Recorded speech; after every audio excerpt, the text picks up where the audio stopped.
Tunay na may paninindigang konsyal. Tunay na sa puso ang serbisyo. Ang laki sa hirap at puso ng may hirap.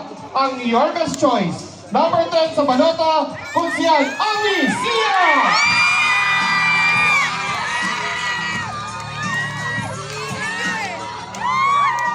Una po sa lahat,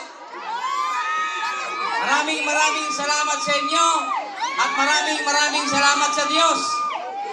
Ang isang laki sa hirap na tulad ko, ginawa po ninyong konsihal. Kaya maraming salamat po sa inyong lahat.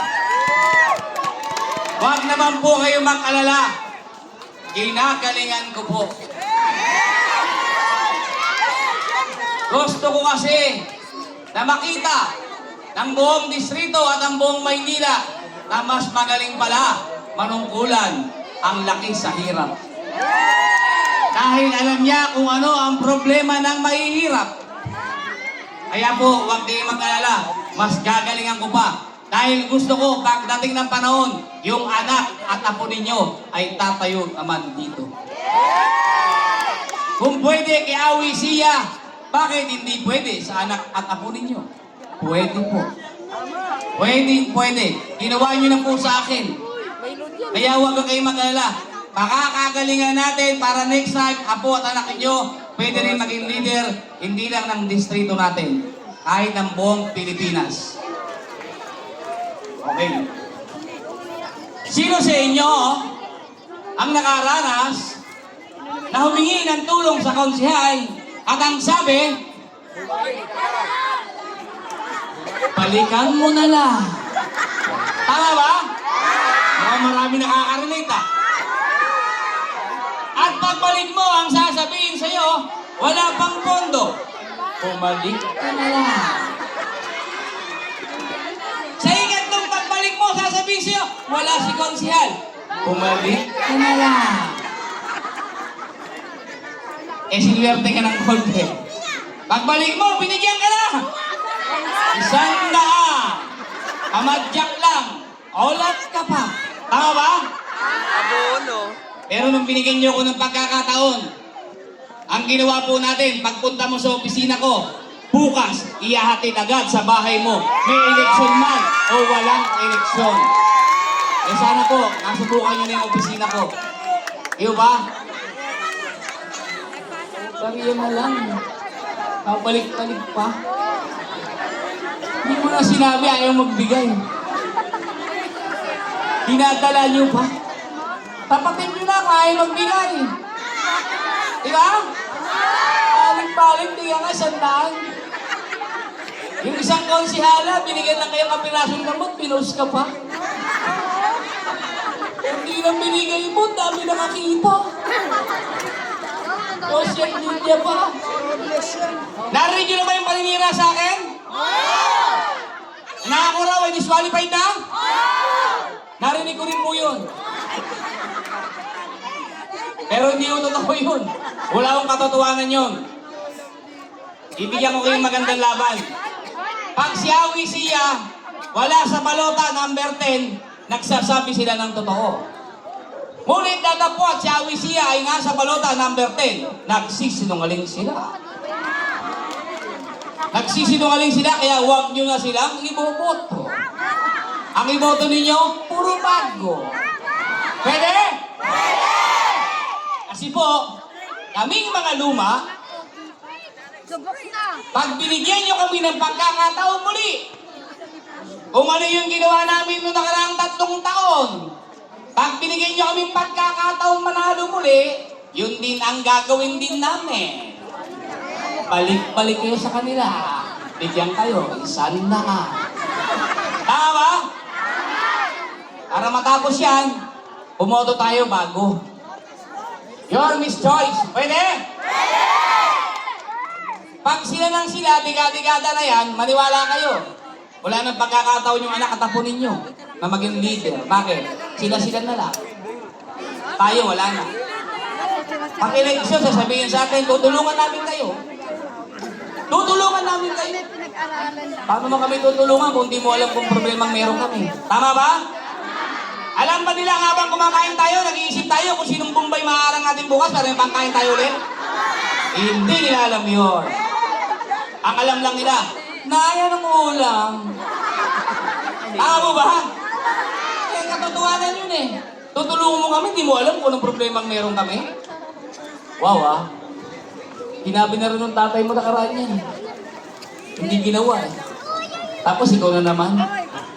Di ba? Tapos sisirayo yung tumutulong. Oh, kagaya ng isa. Yung konsihala. Sa kabila, si Toma Robles. Sumisigaw po, wala lang natulog. Siya! Ano yan? Disqualify na yan! Huwag yung papatulan. Lasing lang yun. Ako po, maniwala kayo, lasing lang yun si Toma Robles. Toma lang ang toma yun, lasing yun. Patunayan ko sa inyo, bakit lasing? Kung di ba naman lasing, nung panahon pandemya, binigay sa inyo beauty product. Tama, mali? Tama! Eh, nagtitrip eh. Senglot eh. Ah, di ba? Lasing ka, Brad. Titrip ka rito. Pandemya, binigyan mo kami sabon. Gugutom kami, binigyan mo beauty product. Laki ng pitong gatang ka. Mamurang ka naman. Yung kubol mo, tsaka lamesa mo, galing mo sa tatay mo ah. Ang laki na ng kinita niya na. Ayaw mo magabono? Di ba? Yung katotohanan lang ng buhay. Saan ka nakakita ng pandemya, bibigyan kayo sabon. Okay. Kamusta naman yung lupa nyo rito? Kamusta naman po? Yung mga na-award na karaan. Yeah? Tama ba dito yun? Sa likod may na-award? Dito, na-award? In-award nyo lang yan. Inangkin nyo na. Iisko Moreno pumili yan eh. Panahon pa ni Isko Moreno natin yan. Hindi naman panahon ninyo. Inabot lang ng award sa inyo. Tapat at totoo. Kayo lang nag-award. Hindi naman kayo napagod yan. Hindi naman yung pinirmahan yung pagbabayaran yan. Si panahon ni Isko Moreno ang nagbayad po ng lupa na yan para mapunta sa taong bayan. Hindi yung tapat at totoong sinungaling. Inangkin nyo na. Hindi naman kayo nagpagawa. Hindi naman kayo ang bumili. Pera ng taong bayan ang pinambili dyan. Pero sa pamamagitan ni Isko Moreno, hindi yung tapat at totoo na sinungaling. O taas naman ang kamay dito, ang nagbabayad ng tax. Ayan na, konti lang. Pagbayaran, ayaw nyo eh. Kung ayun yan, ayik yan, tupad yan, taas kamay eh.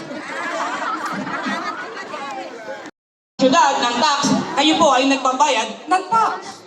Sa paanong paraan? Pag pumili ka ng kape, may tax yun. Pag pumili ka ng sigarilyo, may tax yun. Pag nag-grocery ka, may tax yun. Pag pumunta ka ng 7-Eleven, may tax yun. Lahat ng ginagalaw ninyo o binibili ninyo ay may tax. Kaya taas ang kamay ngayon, ang nagbabayad ng tax. Tama. Lahat po tayo ay nagbabayad ng tax.